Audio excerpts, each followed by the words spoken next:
The laughter started the moment Michael Jackson raised the piece of chalk. Not after he sang. Not after he danced. Not after he failed.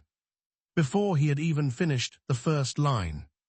A group of students stood behind him in the hallway, pointing and whispering as Michael covered an old blackboard with strange marks. Notes, rhythms, arrows, beat patterns, fragments of melodies. Tiny symbols showing where a voice should rise, where a drum should disappear, and where silence itself should become part of the music. To everyone watching, it looked like chaos. To Michael, it sounded like something. One boy stepped closer. He stared at the board, then at Michael, and laughed. Look at him, he thinks he's Mozart. The hallway erupted. Michael heard them. Every laugh, every whisper, every cruel imitation. But he didn't turn around. He didn't defend himself. He simply lifted the chalk and drew another note. Because the students behind him saw meaningless marks covering a wall. Michael could already hear the music. His fingers tapped quietly against the chalk tray. Tap, tap, tap. Pause. Tap. Michael stopped. His eyes narrowed. Something wasn't right. He erased one symbol, changed another, then tapped again. A student shook his head. What are you doing? Michael barely looked away. Listening. The boy laughed. To what? He pointed at the blackboard. It's a wall. Michael finally turned. His face remained completely serious. Then he answered. Not yet. The laughter became even louder. But Michael turned back toward the board. Because he wasn't hearing a wall. He was hearing layers. A locker slamming somewhere down the corridor became percussion. Shoes striking the floor became tempo. A pencil tapping against a desk became rhythm. Even the empty space between two sounds fascinated him. Other people heard noise. Michael separated it, studied it, remembered it, then rebuilt it inside his imagination. But being different was expensive. Every day the jokes became sharper. Whenever Michael carried a notebook, somebody would imitate him. Students exaggerated dance movements behind his back. Others pretended to conduct invisible orchestras. One boy followed him through the hallway, making ridiculous musical sounds while his friends laughed. Michael kept walking. Then one afternoon, the boy stepped directly in front of him. You really think you're some kind of genius, don't you? Michael stopped. No. Then why do you keep doing this? Michael looked past him toward the board. His answer was quiet. Because I haven't found the sound yet. The boy frowned. What sound? Michael's eyes returned to the notes. The one I can hear in my head. The others laughed again. But Michael wasn't joking. Sometimes a melody appeared inside his imagination so clearly that he became frightened of losing it. If he had paper, he wrote. If he had no paper, he remembered. If there was no instrument, he hummed. If he couldn't hum, his fingers became drums. Music didn't wait until Michael had perfect conditions. So Michael learned not to wait either. And before we continue, tell me something. Where are you watching from? Write your city or country in the comments. And if you believe the people laughed at today can sometimes become the people the world celebrates tomorrow, like this video, comment below, share it with someone who needs this message, and subscribe for more powerful stories about Michael Jackson and the legends who refused to stop believing. Because what happened next would be the first time someone looked at Michael's strange wall and didn't laugh. One afternoon, the hallway emptied. Michael remained. He stood alone before the blackboard. He didn't realize a music instructor had stopped several feet behind him. The instructor watched silently. Michael hummed a bass line. Stopped. Added percussion with his mouth. Stopped again. Sang a melody. Then another harmony. He stepped backward. Listened inside his head. His face tightened. Wrong. He erased several notes. The instructor finally spoke. What's wrong with it? Michael spun around. He hadn't realized anyone was there. The rhythm. The instructor studied the board. Sounds fine to me. Michael shook his head. Fine isn't right. The instructor slowly approached. What are you trying to make? Michael struggled for words. How could he explain something that didn't exist yet? Finally, I want the rhythm. He paused. To make your body understand the song before your mind does. The instructor stopped. Michael pointed toward the board. The drums can't just keep time. He tapped his chest. They have to make something happen here. Then Michael touched his heart. And the melody has to do something different here. The instructor stared. Michael continued. The bass couldn't simply follow the drums. Silence mattered. A breath could become percussion. A vocal sound could become rhythm. A foot striking the floor could become part of an arrangement. The human body itself could become an instrument. Suddenly, the instructor stopped seeing chaos. There was architecture on that board. Michael wasn't randomly drawing. He was building music in layers. The instructor looked at him. How long have you been thinking like this? Michael didn't answer. Perhaps because he didn't know. For him, there had never been a beginning. Music simply existed everywhere. The instructor looked at the board once more. Then quietly said, "Don't stop." Michael stared at him. Those two words were different from everything he'd been hearing. Don't stop. No laughter. No mockery. No accusation that he was strange. Just, don't stop. Michael looked back toward the board. And continued. But the next morning, everything changed. Michael entered the hallway. Several students were already waiting. They were smiling. Michael slowed. Then he saw the blackboard. Someone had written across his work. Michael's masterpiece. Huge letters. Mocking. Ridiculous notes had been drawn through his arrangement. Entire sections had been erased. Hours of thought. Gone. Michael stopped. For the first time, the laughter seemed to reach him. His face fell. The chalk remained untouched beside the board.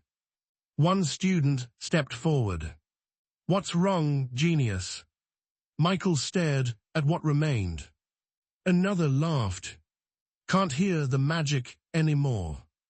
Michael said nothing. He picked up the eraser. The students smiled. They thought they had finally done it. Finally embarrassed him enough. Finally made him understand.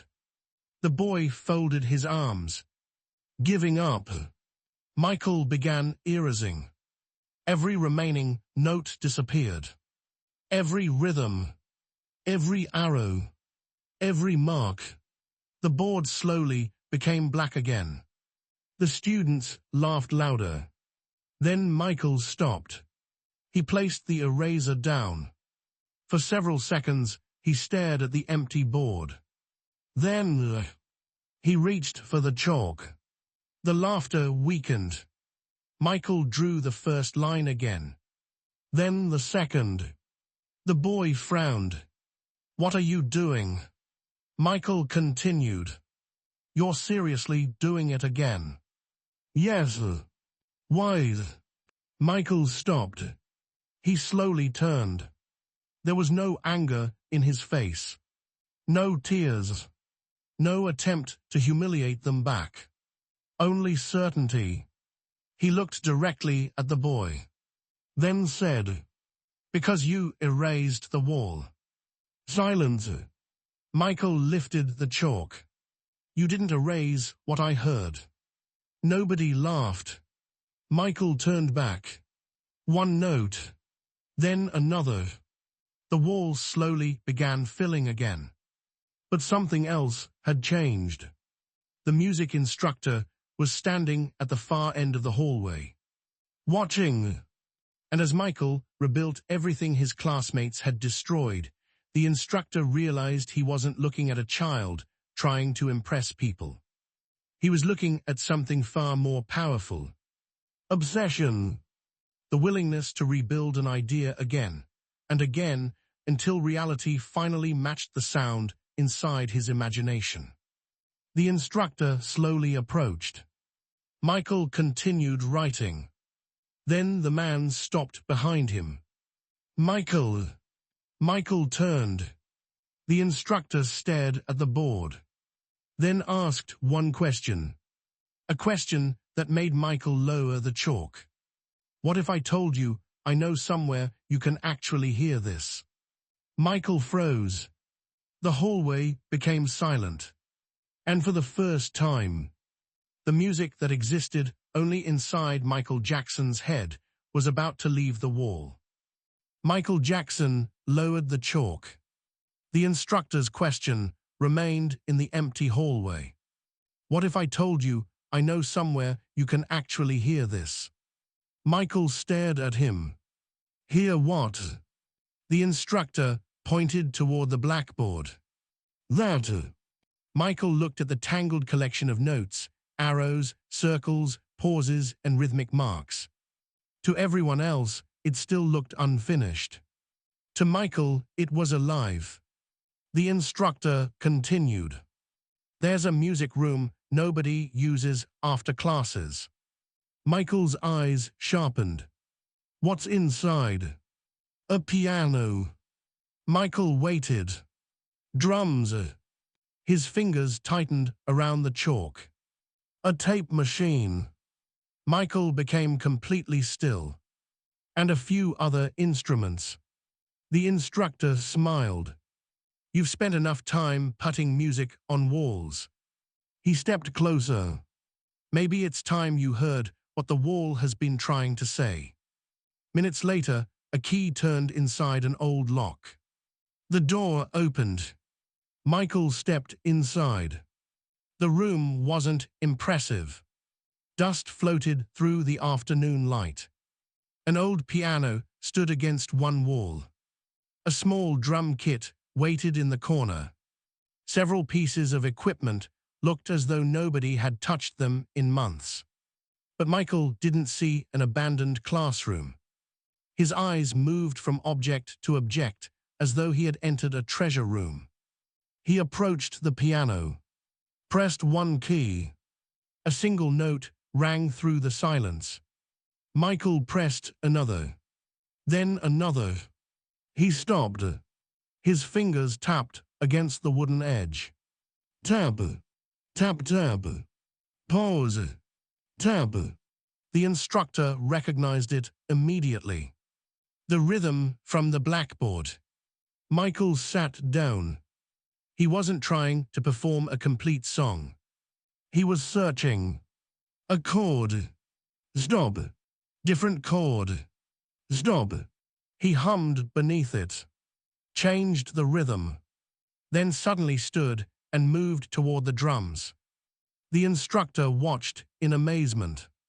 Michael tapped out a pattern. Stopped halfway. No.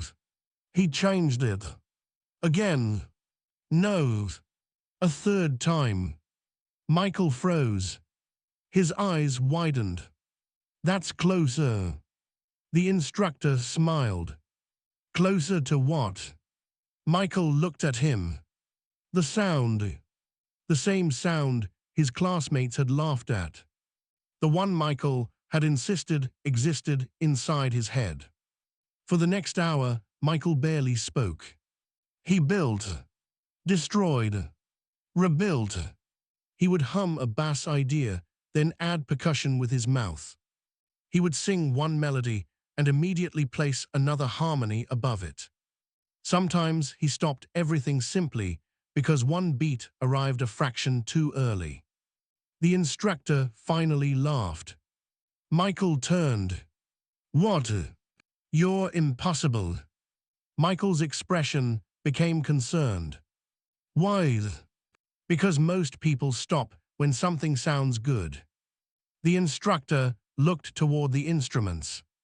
"You stop when it doesn't sound exactly like what you're hearing." Michael slowly nodded. Good isn't the same as right. The instructor remembered those words.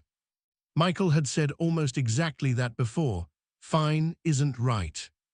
Then the instructor noticed something else.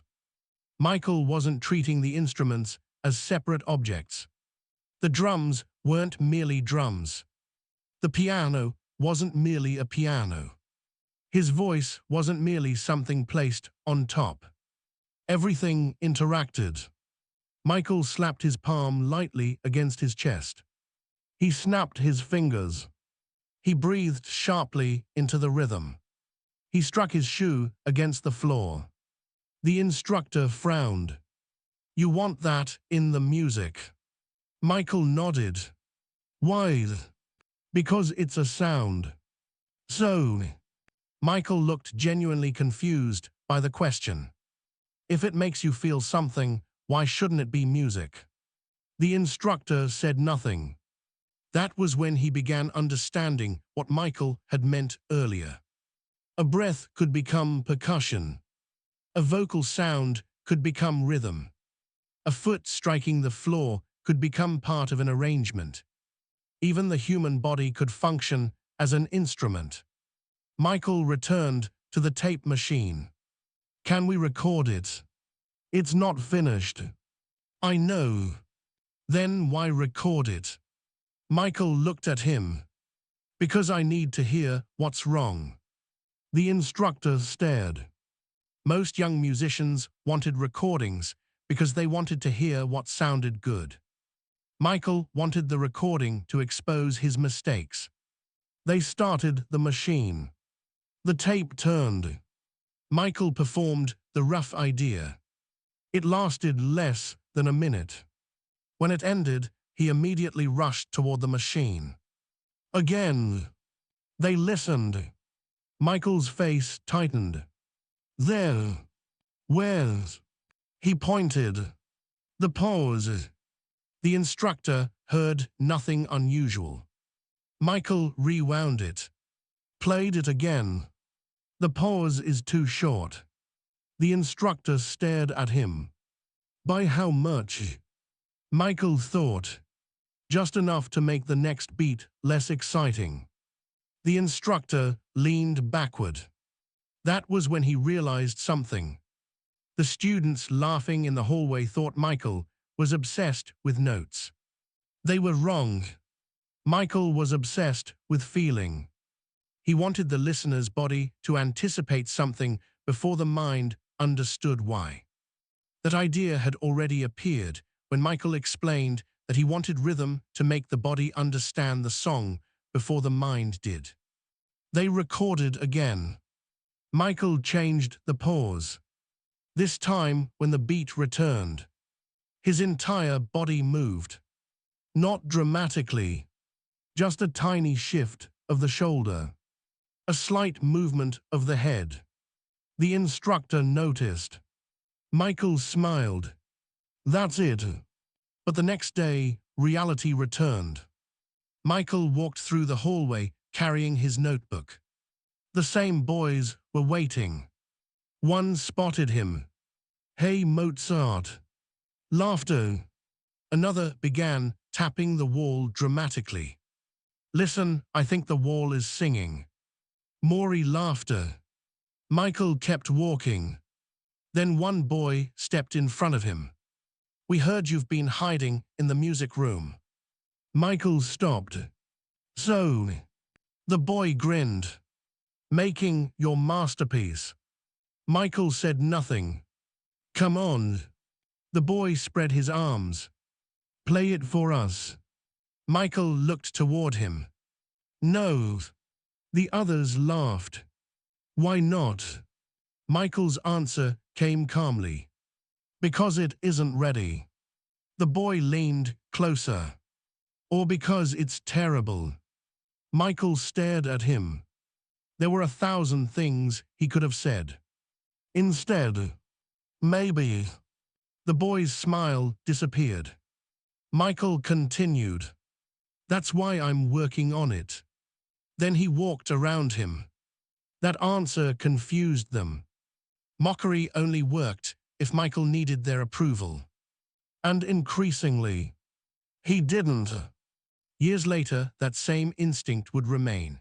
He could arrive with sounds already formed internally, demonstrate drum patterns vocally, sing instrumental ideas, and obsess over rhythmic details other people barely noticed. But Michael wasn't there yet. For now, there was only a young man. An old music room. A blackboard. A tape machine. And an idea nobody else understood. Days passed. Then weeks. Michael returned whenever he could. He rebuilt the rhythm dozens of times. Sometimes the instructor would enter and find him standing completely still. "What's wrong?" Michael would raise one finger. "I'm listening." "To the recording." Michael shook his head. "To what's missing?" That answer stayed with the instructor. Because Michael seemed capable of hearing absence. Not only what existed, what should exist. One afternoon, Michael was working alone when the instructor entered carrying something. A small reel of tape. Michael looked up. "What is that?" "Your first recording." Michael smiled. "I know." The instructor placed it on the table. "I played it for somebody." Michael's smile vanished. "You what?" "Relax." "Who?" The instructor hesitated. "Someone who works with musicians." Michael stared at him. "And?" The instructor didn't answer immediately. Michael's heart began pounding. Did he hate it? No. Did he like it? The instructor looked toward the blackboard. Then back at Michael. He asked a question. "What?" The instructor moved closer. He asked who arranged it. Michael stopped breathing for a moment. "What did you say?" "I told him the truth." The instructor smiled. "I told him nobody arranged it for you." Michael's eyes widened. "I told him you walked into this room already hearing most of it." That was the same quality musicians would later discover in professional studios. Michael wasn't simply waiting for others to hand him music. Much of its architecture already existed inside him. Michael looked down at the tape. The instructor continued. "He wants to meet you." Silence. Michael stared at him. "When?"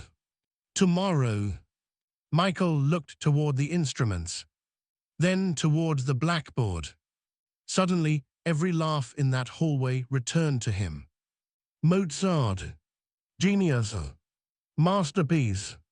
All those words intended as insults. Michael touched the tape. "What does he want me to do?" The instructor smiled. "He wants you to show him what you hear." The following afternoon, Michael stood outside the music room. Inside waited a man he had never met. For the first time, Michael wasn't facing classmates who wanted to laugh. He was facing someone who wanted proof. Michael looked down at the tape in his hands. The instructor opened the door. "Ready." Michael swallowed, then nodded. He entered. A stranger sat beside the piano. He didn't smile. He didn't introduce himself immediately. He simply looked at Michael and said, "I heard your tape." Michael waited. The man pointed toward the piano, then toward the drums, then toward Michael. "Now show me whether that sound really came from you." The door closed behind them, and Michael realized that being laughed at had been easy compared with what came next. Because now, someone finally believed he might be extraordinary, and Michael Jackson was about to prove whether they were right. The door closed behind Michael Jackson. For several seconds, nobody spoke. The stranger sat beside the piano, studying him with an expression Michael couldn't read. No laughter, no encouragement, no applause. Just one challenge. Show me whether that sound really came from you. Michael looked toward the instruments, then at the tape in his hands. The man leaned backward. "You've got one chance." Michael swallowed. "Can I use everything?" The stranger frowned. "Everything." Michael pointed toward the piano, the drums, then toward the room, the floor, my voice, my hands. The man almost smiled. "If you can make music with it." He opened his arms. "Use it." Michael placed the tape down. He didn't walk toward the piano. That surprised everyone. Instead, he stood in the center of the room, closed his eyes, and listened. Nothing. Then, his shoe struck the floor. Thump. Again. Thump. His fingers snapped. Once. Twice. Michael added a breath. A short vocal sound. Then another. The stranger's expression changed. Michael wasn't performing a finished song. He was constructing one in front of him, layer by layer, exactly as he had once done on the blackboard. A foot became percussion. A breath became rhythm. His mouth created a drum pattern. His voice supplied the bass. Then Michael moved toward the piano. 3 notes. Pause. 3 more. Stop. He shook his head. Wrong. The stranger frowned. What? Michael changed 1 note. Played again. This time his shoulder moved. Better. The man leaned forward. Michael crossed toward the drums. He played the pattern. Stopped halfway. Changed it. Played again. Then returned to the piano. The stranger finally interrupted. Wait. Michael froze. You're changing the arrangement while you're playing it. Michael nodded. Why? Because I'm hearing what it needs. The man stared at him. You mean you're deciding? Michael shook his head. No, I'm listening. The stranger slowly sat back. That word again. Listening. It was the same answer Michael had given when students mocked him for staring at a wall. They had asked what he was doing. Michael had said, listening. But now somebody was beginning to understand what he meant. Michael continued. The rhythm grew. His voice rose above it. Then he stopped everything. Silence. 1 second. 2. Then. Bam. The beat returned. The stranger's foot moved. Only once. But Michael saw it. His eyes lit up. The man's body had reacted before he had consciously decided to move. That was exactly what Michael had been searching for. He had once told his instructor that he wanted the rhythm to make the body understand the song before the mind did. Now it had happened. Michael finished. Silence filled the room. He looked toward the stranger. Well, the man didn't answer. Michael's confidence began disappearing. Was it bad? Still nothing. Michael looked toward the instructor. Then the stranger finally stood. He approached the piano, pressed one key. What were you thinking here? Michael immediately explained. The melody needed space. Why? Because if everything is loud, nothing feels loud. The man stared at him. Michael continued. You need silence before something hits. The stranger looked toward the drums. And the rhythm.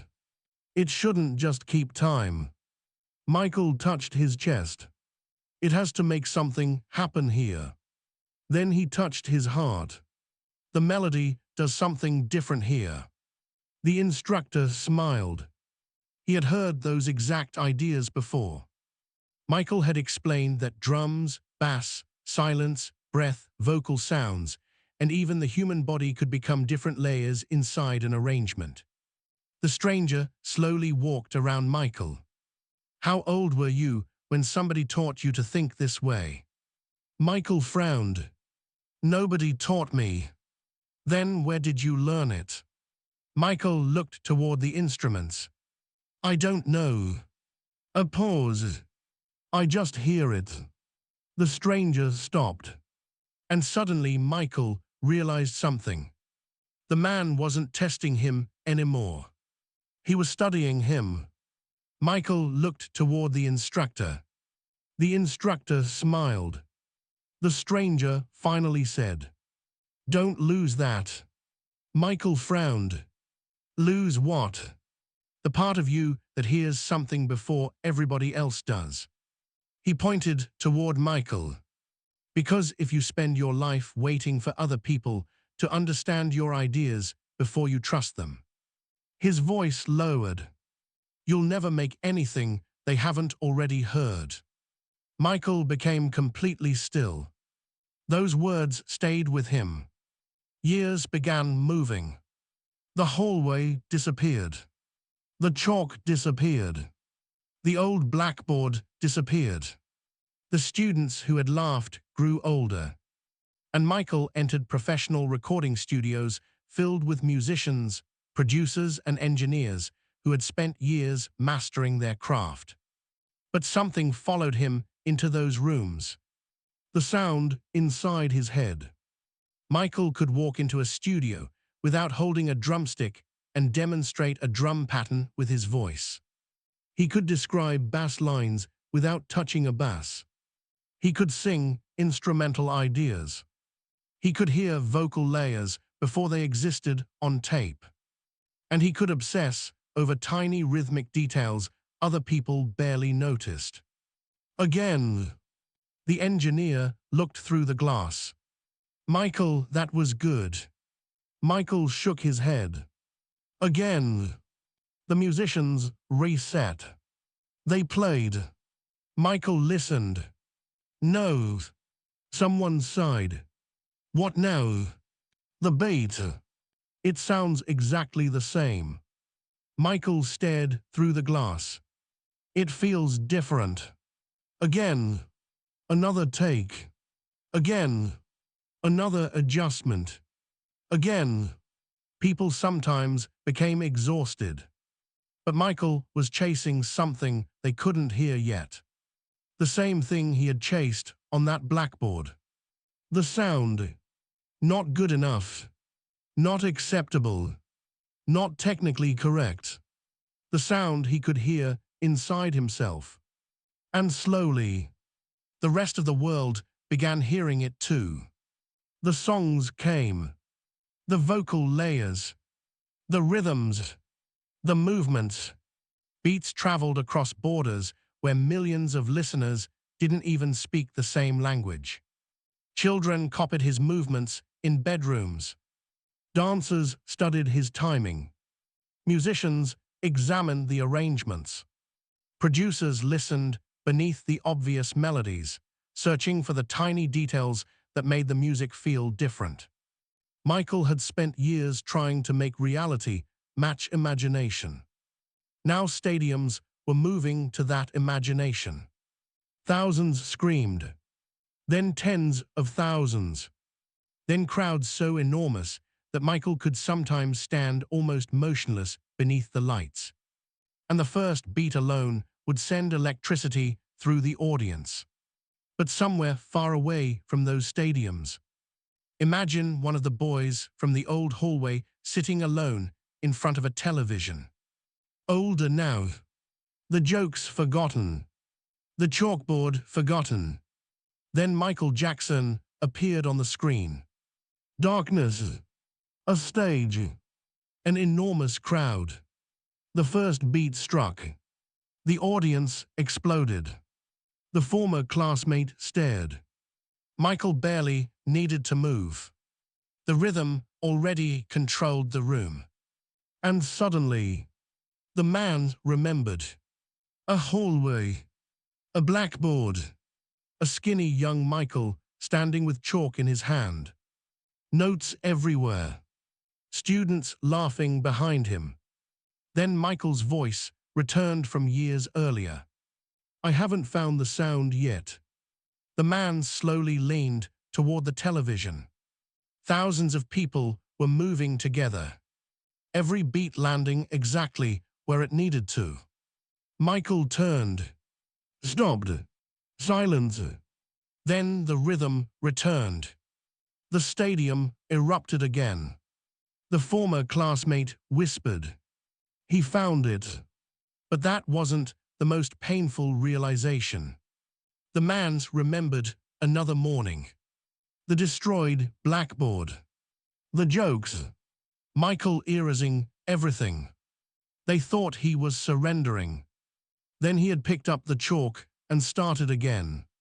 Because you erased the wall. A pause. You didn't erase what I heard. The former classmate stared at the television. And for the first time, he understood. Michael's greatest advantage hadn't been that everyone recognized his brilliance early. They hadn't. People had laughed. They had mocked what they couldn't understand. His advantage was much simpler. Michael kept working before the applause existed. Before stadiums. Before awards. Before millions copied his movements. Before anyone had a reason to call those strange ideas brilliant. Michael had believed in the unfinished sound long enough to finish it. The television performance ended. The crowd roared. The former classmate remained seated. Then the screen showed Michael standing beneath the lights. For one strange second, the man no longer saw the superstar. He saw the boy with the chalk. And he whispered something Michael would never hear. We were wrong. But thousands of miles away, backstage after the performance, Michael wasn't celebrating. He was sitting alone, listening to a recording of what he had just performed. Again, again, again. A musician finally approached. Michael, the crowd loved it. Michael didn't look up. I know. Then what's wrong? Michael rewound several seconds. Played them again. Stopped. His eyes narrowed. Then he pointed toward one tiny moment. There. The musician heard nothing unusual. Michael stood. What? Michael's expression became intensely focused. I can hear something we haven't found yet. And suddenly, after all the stadiums, all the applause and all the success, Michael Jackson was exactly where he had begun, listening for a sound nobody else could hear. Michael Jackson replayed the same few seconds again. Then again. The musicians standing beside him heard nothing wrong. The crowd outside was still roaring. Thousands of people had just watched Michael command an enormous stage. They had screamed at every movement, every pause, every beat. To everyone else, the performance had been extraordinary. To Michael, it was unfinished. The musician finally sighed. "Michael, what are you hearing?" Michael stopped the tape. He remained silent for several seconds. Then, something that isn't there yet. The musician stared at him. Michael rewound the recording. "Listen." They played it again. A beat, a movement, a pause. Michael stopped it. "There. I still don't hear anything." Michael smiled faintly. "I know." Those two words carried an entire lifetime. "I know." He had heard them before. Not those exact words, but that same distance between what existed in his imagination and what everyone else could understand. The hallway, the blackboard, the laughter, the students pointing at strange notes and rhythms. They hadn't heard anything either. But Michael had.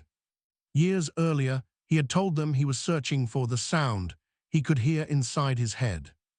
Now millions knew his name. And Michael was still searching. He stood. Again. The musician laughed in disbelief. "We just finished the show." Michael nodded. "I know. People loved it. I know. Then why can't tomorrow wait until tomorrow?" Michael looked toward the dark stage entrance. His answer came quietly. "Because I can hear it now." And that was the difference. An idea didn't politely schedule an appointment. If Michael heard something, he chased it. If there was paper, he wrote it down. If there wasn't, he remembered it. If there was no instrument, he hummed. If he couldn't hum, he tapped the rhythm with his fingers. He had learned long ago that music didn't wait for perfect conditions. So they returned to work. Michael demonstrated the rhythm with his mouth, changed the pause, added a vocal accent, removed it, added it again. He moved his foot against the floor. Thump! His fingers snapped.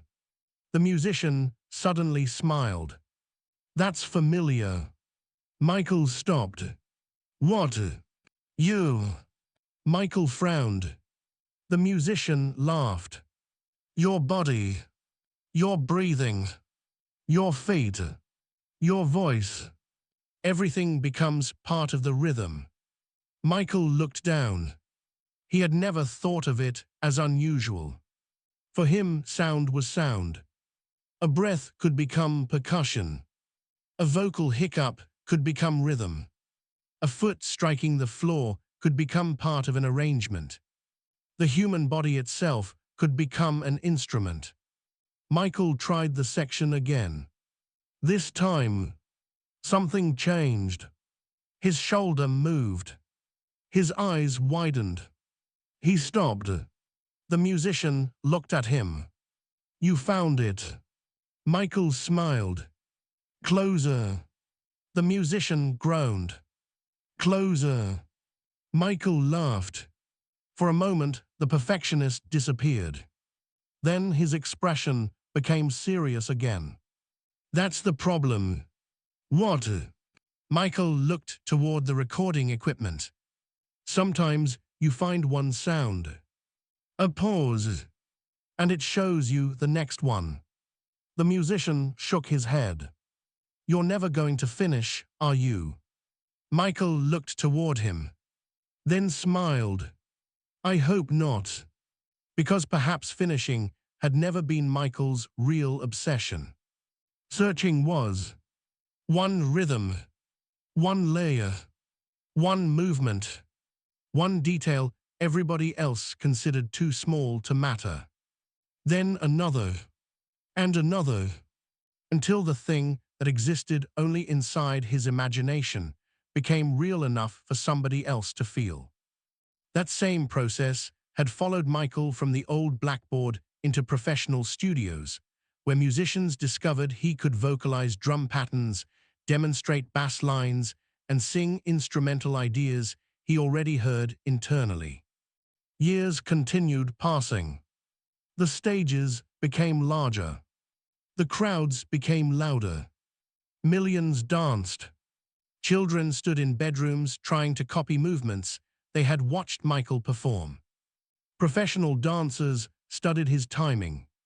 Musicians examined his arrangements. Producers listened beneath the obvious melody, searching for tiny details buried inside the music. And somewhere, perhaps, one of those students who had once laughed at Michael stood inside a store. A familiar rhythm began playing. The man stopped. He knew it immediately. Everybody did. Someone nearby began tapping a foot. Another person moved slightly with the beat. Nobody needed instructions. The rhythm had reached their bodies before they consciously thought about it. And suddenly, the former classmate remembered Michael's words. "I want the rhythm to make your body understand the song before your mind does." The man froze. Michael had said it years earlier. Before the stadiums. Before the world understood. Before the strange marks on that wall had any meaning to anybody except him. The former classmate remembered laughing. Then something worse. The blackboard. They had destroyed Michael's work. Erased sections. Added ridiculous notes. Waited for him to quit. Michael had erased the damaged board completely. They thought they had won. Then he picked up the chalk again. "You're doing it again." "Yes." "Why?" And Michael had answered, "Because you erased the wall." "Then." "You didn't erase what I heard." The former classmate closed his eyes. Now Michael's music was playing around him. People were moving to it. The rhythm that had once existed only inside one boy's imagination had escaped the hallway. It had crossed cities, countries, languages, generations. The wall was gone. The sound remained. And that was the part people often misunderstood about extraordinary achievement. They saw the stadium. They didn't see the hallway. They saw the finished performance. They didn't see the erased notes. They saw millions applauding. They didn't hear the handful of people laughing before anybody believed. The world celebrates masterpieces after they are finished. It rarely sees the lonely repetitions that created them. The discarded ideas. The experiments. The tiny section repeated until everyone else in the room is exhausted. The moments when your idea exists only inside you and everyone else thinks you're wasting your time. Michael's answer to those moments wasn't an argument. He didn't chase every student down years later. He didn't need to stand inside that hallway and demand an apology. He didn't need to explain why they had been wrong. The music answered for him. One note, one rhythm, one idea at a time. Imagine that old hallway years later. Quiet, different students walking through it. Perhaps the blackboard had been replaced. Perhaps the walls had been painted. Nobody passing through would know what had once happened there. They wouldn't know a young Michael Jackson had stood in that spot while other students laughed behind him. They wouldn't see the strange notes, the arrows, the beat patterns, the pieces of unfinished melodies. All evidence of that moment might have disappeared. Except for one thing. What Michael heard. Because the central idea had survived. Hear what doesn't exist yet. Then work until everybody else can hear it too. And perhaps that was the real difference between Michael and the students laughing behind him. They needed proof before they believed. Michael needed belief before there was proof. He worked before the applause existed, before millions understood, before anyone called the strange experiments brilliant, before the world had any reason to believe he was hearing anything extraordinary. Michael believed enough to keep searching. Years later, an enormous stadium went dark. Thousands screamed. Michael stood motionless beneath a single light. He didn't need to explain himself. He didn't need to tell them about the hallway. He didn't need to tell them how many times someone had laughed. The first beat dropped. The stadium erupted. Michael moved. Thousands moved with him. And somewhere inside that thunderous sound was the answer to every laugh he had heard years earlier. They had looked at the wall and seen nonsense.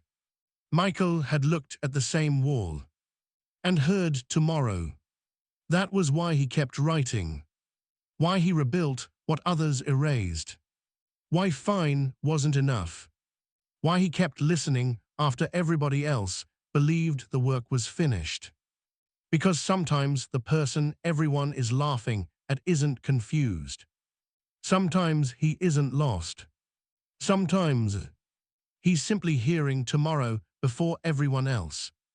And when tomorrow finally arrived, Michael didn't have to return to that hallway. He didn't need revenge. He didn't need an argument. He didn't need to prove anything. The laughter had already been replaced by something much louder. Stadiums, applause, millions of voices, and most importantly, the music itself. Because years earlier, they had seen nothing more than strange marks covering a wall. Michael Jackson heard a song.